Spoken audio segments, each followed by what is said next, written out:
The morning sun cast long shadows across the playground of St. Helena's home for children, where 37 young humans played their innocent games, unaware that their laughter would soon echo through the stars as a battle cry. Sister watched from the kitchen window as little Tommy chased Sarah around the swing set, their giggles mixing with the chirping of Earth's birds. Earth had been peaceful for 2,000 years. The Great Wars were ancient history, buried beneath layers of prosperity and technological advancement. Humanity had joined the Galactic Confederation as junior members, grateful to be accepted into the vast community of space-faring civilizations. They followed the rules, paid their tributes, and kept their military forces small as required by the Treaty of Stellar Harmony. The Empire controlled this sector of the galaxy with an iron fist wrapped in diplomatic velvet. Their massive dreadnoughts patrolled trade routes, their bureaucrats collected taxes from lesser species, and their enforcers maintained order through fear and superior firepower. To them, humans were just another conquered species, slightly more clever than most, but ultimately insignificant in the grand scheme of galactic politics. Admiral of the Imperial Fleet received his orders that morning while his flagship, the inevitable Conquest, drifted in high orbit above Earth. The message was routine, stamped with the seal of the High Command. Earth's quarterly tribute payment was 3 days late. Standard protocol demanded a show of force to encourage compliance. The Admiral studied the planet below through the observation deck's transparent aluminum windows. Blue oceans, white clouds, green continents dotted with the lights of human cities. It looked peaceful, almost boring. He had subjugated dozens of worlds like this one. A few orbital bombardments of empty fields, maybe vaporizing a government building or two, and the locals always fell in line. But Admiral had a reputation to maintain. The younger officers whispered that he was getting soft, that his recent campaigns lacked the brutal efficiency that had once made his name feared across 3 spiral arms. He needed to make a statement, something memorable that would reach the ears of his superiors back on the Imperial. His tactical officer, Commander Axe, approached with a containing target recommendations. Military installations were too obvious and expected. Government buildings would send the right message but lacked creativity. Then Axe highlighted an interesting option, a cluster of civilian structures in what humans called New Yorkshire. Orphanages, hospitals, schools. Soft targets that would demonstrate the Empire's power while avoiding significant military resistance. The decision took Admiral less than 30 seconds. Attacking civilian targets would show both the humans and his own crew that he remained ruthless. The Empire's policy was clear. Mercy was weakness, and weakness invited rebellion. Besides, what could these pathetic humans do in response? Their fleet consisted of outdated patrol vessels and cargo haulers. Their armies carried projectile weapons that couldn't even scratch Imperial armor. As St. Helena's children sat down for their afternoon meal of synthesized proteins and vitamin-enriched vegetables, the inevitable Conquest adjusted its orbital position. Sister noticed the new star that had appeared in the daylight sky, brighter than it should be. She felt a chill run down her spine, some ancient human instinct warning her that predators were circling. The Empire's targeting computers locked onto the orphanage with clinical precision.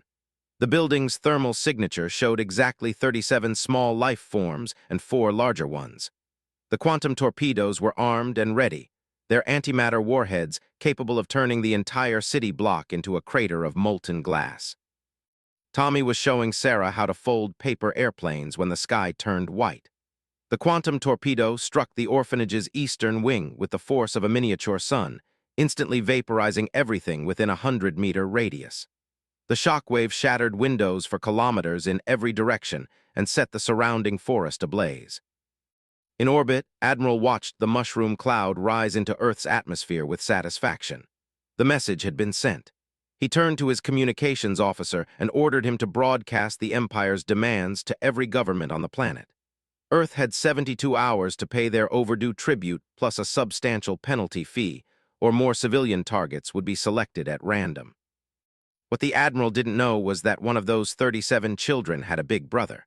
Was 28 years old, a former colonial marine turned cargo pilot who had been visiting his little sister when the torpedo fell. He survived because he was in the basement fixing a broken water recycler when the world ended above his head. When crawled out of the rubble 12 hours later, his clothes torn and his body covered in ash and blood, he found Sarah's paper airplane clutched in his burned hand. The delicate origami was somehow intact, its white paper unmarked by the destruction that had consumed everything else he had ever loved. The news of St. Helena's destruction spread across Earth's communication networks within hours, but the planet's government responded with typical bureaucratic caution. President Martinez called an emergency session of the Global Council, where representatives spent 6 hours debating diplomatic responses and economic sanctions. They authorized a formal protest to be filed with the Galactic Confederation's Court of Interspecies Justice, a process that would take approximately 15 years to complete. Sat in his small apartment, staring at his sister's paper airplane on the kitchen table. The global news network played in the background, showing footage of the orphanage's smoking ruins and interviewing politicians who promised that justice would eventually be served through proper channels. The words meant nothing to him. Sarah was gone, along with Tommy and all the other children who had trusted the adults to keep them safe. His military contacts began reaching out within the first 24 hours. Captain from his old Marine unit sent an encrypted message offering condolences and something else, information.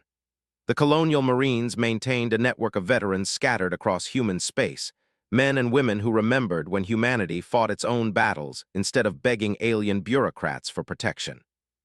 The message contained coordinates to a storage facility in the Martian asteroid belt, along with access codes that recognized from his military service. Cache Omega-7 had been sealed for 50 years, part of humanity's old defense network from the days when they expected to fight wars instead of filing diplomatic protests. The facility contained enough military hardware to outfit a small army, all of it hidden from the Galactic Confederation's mandatory disarmament inspections. Spent 3 days staring at those coordinates, watching the news coverage as Earth's leaders continued their empty promises of eventual justice. On the 4th day, he packed his few possessions into a duffel bag and bought passage to Mars on a commercial transport. Sarah's paper airplane went with him, carefully preserved in a protective case.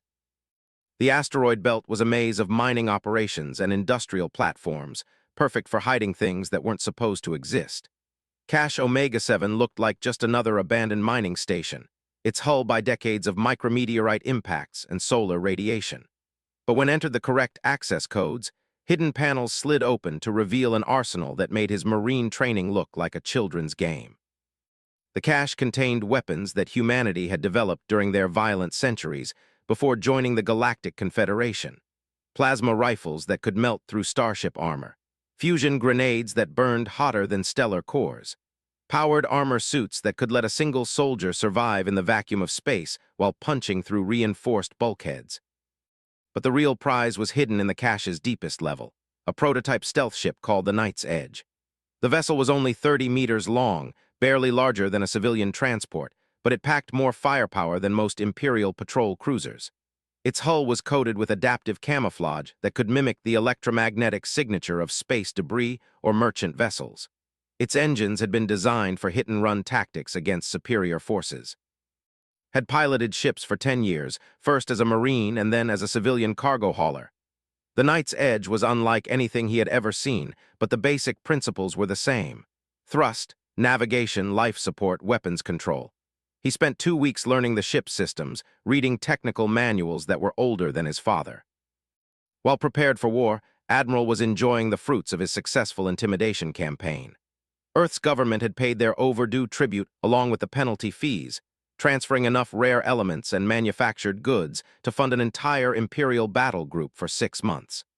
The Admiral's superiors were pleased with his efficiency, and rumors suggested he might receive command of an entire sector fleet. The inevitable conquest remained in Earth orbit as a visible reminder of Imperial power. Its massive bulk blotted out stars and cast shadows on the planet's surface, a monument to the Empire's dominance.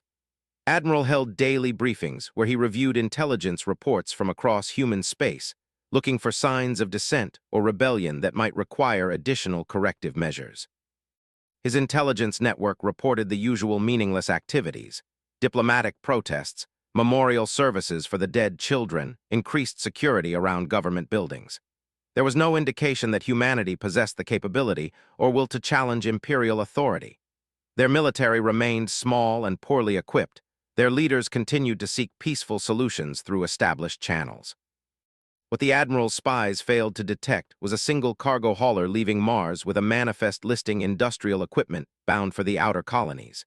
The ship's transponder identified it as the merchant vessel Lucky Strike, registered to one of New Yorkshire, Earth.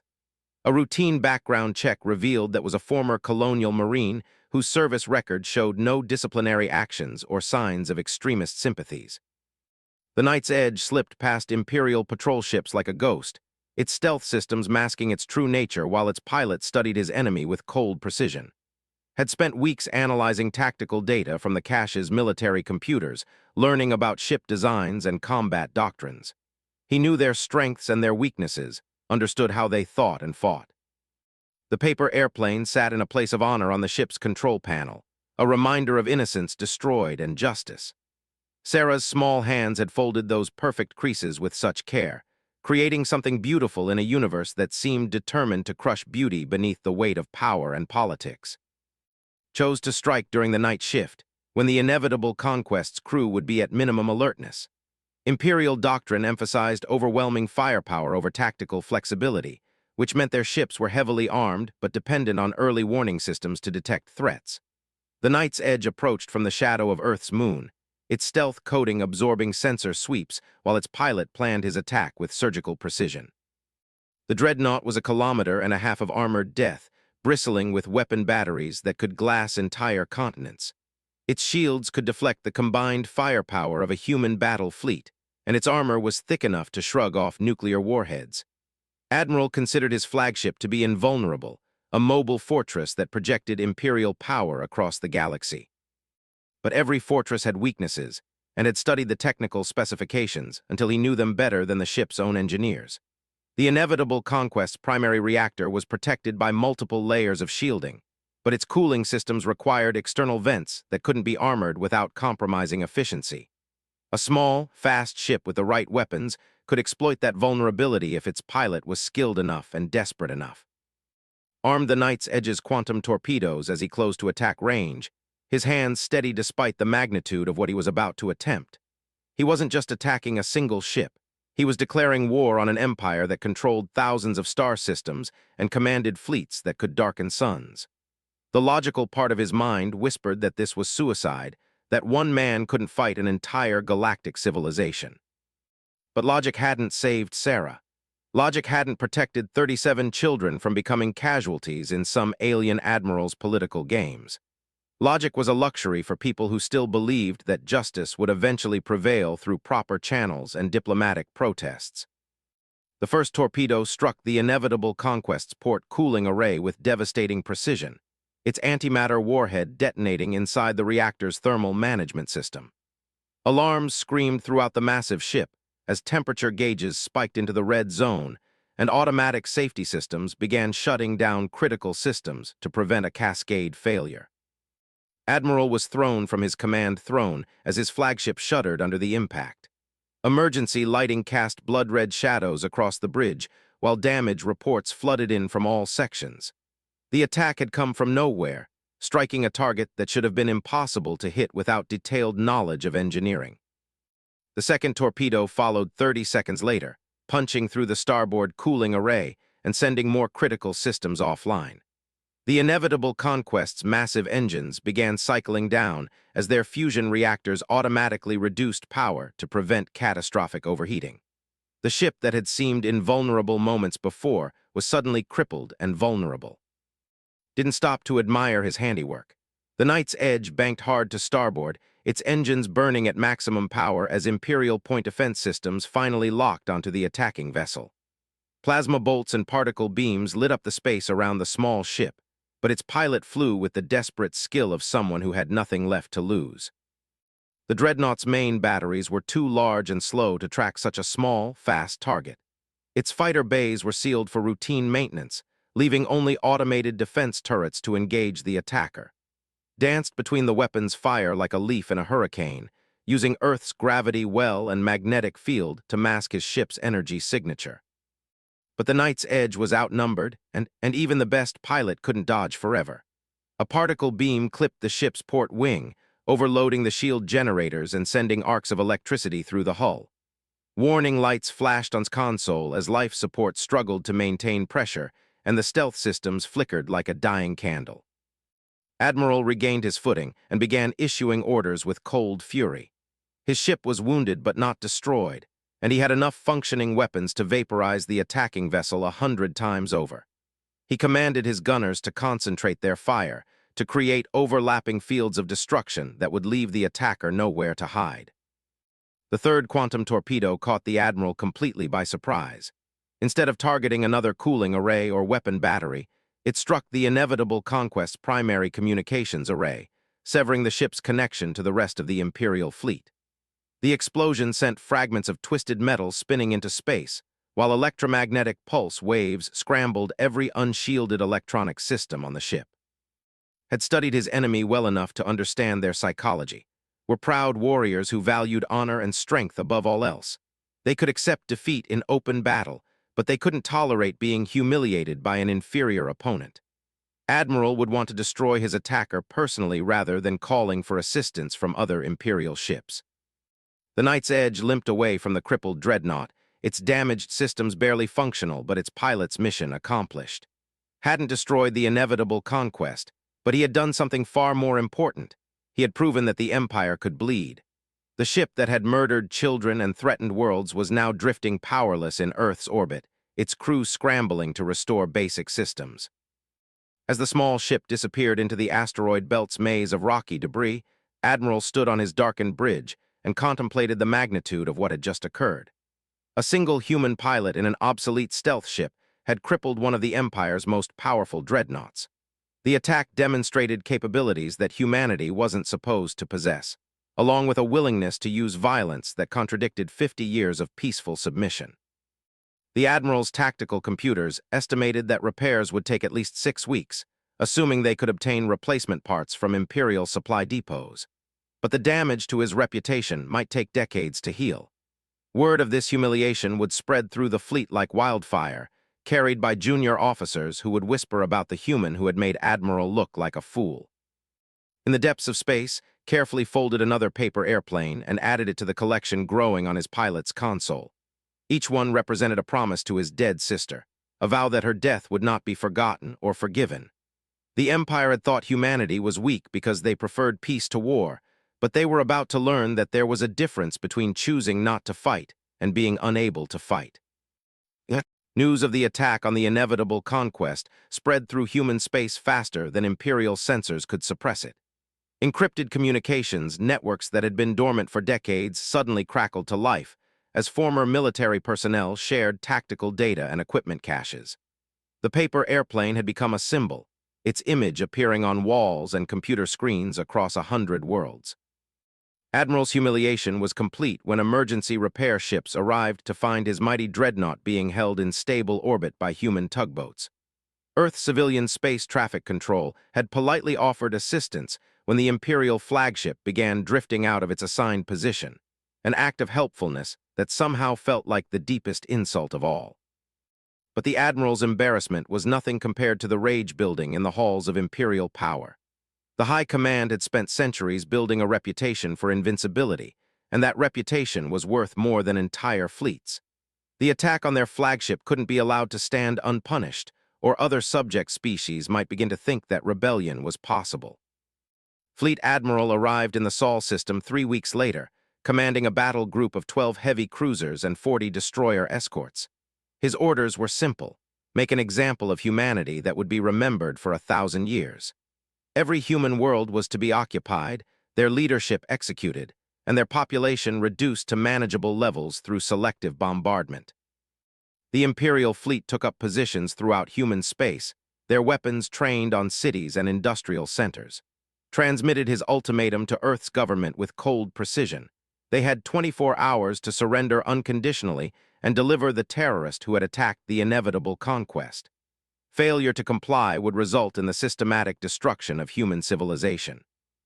President Martinez and the Global Council met in emergency session, their faces pale with the knowledge that they had no military forces capable of resisting such overwhelming power. The human fleet consisted of patrol vessels and cargo haulers, utterly outclassed by Imperial technology. The colonial Marines had been disbanded 50 years earlier, their equipment locked away in hidden caches that most people had forgotten ever existed. But hadn't forgotten, and neither had the thousands of veterans who began emerging from retirement like ancient warriors answering a final call to battle. Cache sites across human space opened their sealed doors as men and women who had served in humanity's last real war prepared to serve again. They were older now, some gray-haired and slow, but they remembered how to fight. The Night's Edge had become a ghost ship, appearing wherever Imperial forces least expected it. Struck supply convoys and communication relays, always vanishing before enemy reinforcements could arrive. His attacks were surgical and precise, designed to disrupt Imperial operations rather than engage in decisive battle. He couldn't defeat the enemy fleet, but he could make their occupation as difficult and expensive as possible. Other ships began joining the resistance, their crews claiming mechanical failures or navigational errors when they failed to report to Imperial authorities. The cargo hauler Far Horizon vanished while transporting medical supplies to the Mars colonies, only to reappear weeks later attacking an Imperial supply depot with improvised weapons. The passenger liner New Dawn suffered a pirate attack that left her stripped of her transponder and registry codes, making her invisible to Imperial tracking systems. Admiral found himself fighting an enemy that refused to meet him in honorable battle. The humans hid among asteroid fields and space debris, striking from ambush before disappearing into the vast emptiness between worlds. Their ships were older and slower than Imperial vessels, but they were crewed by people who knew every hiding place and supply cache in their home system. The breakthrough came when intercepted an Imperial communication detailing Fleet Admiral's plan to bombard Earth's major cities in 72 hours. The message was heavily encrypted, but the Night's Edge carried code-breaking equipment that had been considered obsolete for 50 years. Sometimes old technology had advantages that newer systems couldn't match. Realized that he couldn't stop the bombardment alone, but he could ensure that the Empire paid a price that would make future admirals think twice about attacking human civilians. The Night's Edge was dying, its stealth systems failing and its hull cracked from repeated battles. But the ship had one last mission to complete. He broadcast his plan on every frequency that human resistance fighters might be monitoring, using codes that only former colonial Marines would recognize.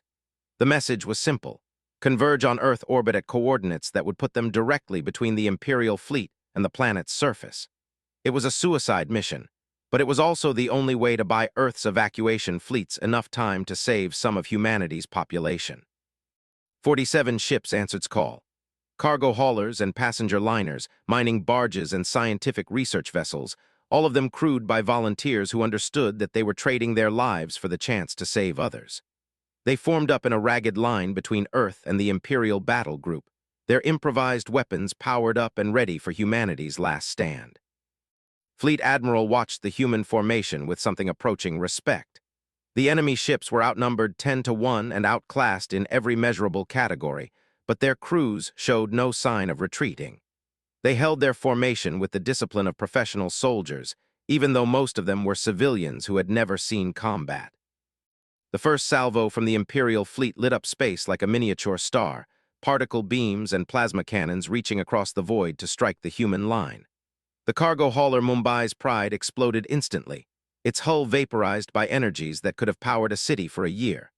The passenger liner Dream of Tomorrow lasted 3 seconds longer before her fusion reactor went critical and painted the night with nuclear fire. But for every human ship that died, their wreckage created obstacles that forced the Imperial vessels to adjust their targeting and maneuver around debris fields. Led the survivors in a desperate charge toward the enemy formation, the Night's Edge's failing stealth systems flickering like a dying heartbeat. Sarah's paper airplane was still taped to his control panel, its white paper somehow clean and perfect despite everything that had happened. The Night's Edge rammed the Imperial heavy cruiser Dominating will just as triggered every quantum torpedo in his remaining inventory. The explosion was visible from Earth's surface, a brief new star that burned away the darkness before fading into memory. But in those few seconds of brilliant destruction, had proven that humanity would rather die fighting than live in chains. Destruction of the Dominating will sent shockwaves through the Imperial fleet that had nothing to do with the explosion's electromagnetic pulse. Fleet Admiral stared at the expanding cloud of debris where his heavy cruiser had been, trying to comprehend how a dying cargo pilot in an obsolete stealth ship had managed to eliminate one of the Empire's most advanced warships. But the human sacrifice had accomplished more than just destroying a single vessel. The ramming attack had scattered the Imperial formation and bought precious time for Earth's evacuation fleets to reach minimum safe distance from the planet. Millions of civilians were already boarding transport ships and generation vessels, carrying humanity's children and knowledge to distant colonies where they might survive what was coming. The remaining human resistance ships pressed their attack with suicidal determination, their crews knowing that every second they bought meant more lives saved. The mining barge Asteroid rammed an Imperial destroyer, her massive ore processing equipment tearing through enemy armor like tissue paper. The research vessel Carl Sagan went critical in the middle of an enemy squadron, her fusion reactors overloading in a carefully calculated explosion that crippled 3 more Imperial ships. Fleet Admiral finally restored order to his formation, but the cost had been devastating. 7 Imperial warships were destroyed or crippled, while the human resistance had been wiped out to the last ship. By any rational measure, the Empire had won a decisive victory, but victories weren't supposed to feel like defeats and couldn't shake the feeling that something fundamental had changed. The bombardment of Earth began 6 hours later, particle beams reaching down from orbit to carve lines of destruction across the planet's surface. Cities that had stood for centuries vanished in seconds, their populations reduced to glowing plasma. The oceans boiled where the beams touched them, sending massive steam clouds into the atmosphere that would take years to dissipate. But Earth died with dignity, her orbital defense stations fighting until their final moments even though they had no hope of victory. The crews stayed at their posts as impossible energies tore their stations apart, buying a few more seconds for the evacuation fleets that were disappearing into hyperspace with the last survivors of human civilization. When the bombardment finally ended, Earth was a burned husk orbiting a star that seemed somehow dimmer than before. The planet that had given birth to Shakespeare and to music and poetry and dreams of touching the stars was reduced to a radioactive wasteland where nothing would grow for 1,000 years. Fleet Admiral transmitted his victory report to the Imperial High Command, describing the successful subjugation of a rebellious species and the elimination of terrorist threats to Imperial security. But his words felt hollow even as he spoke them, and he found himself thinking about the human pilot who had died to save strangers he would never meet. The Empire declared the human question solved, their threat to galactic stability permanently eliminated. Official records listed Earth as a cautionary example of what happened to species that challenged Imperial authority.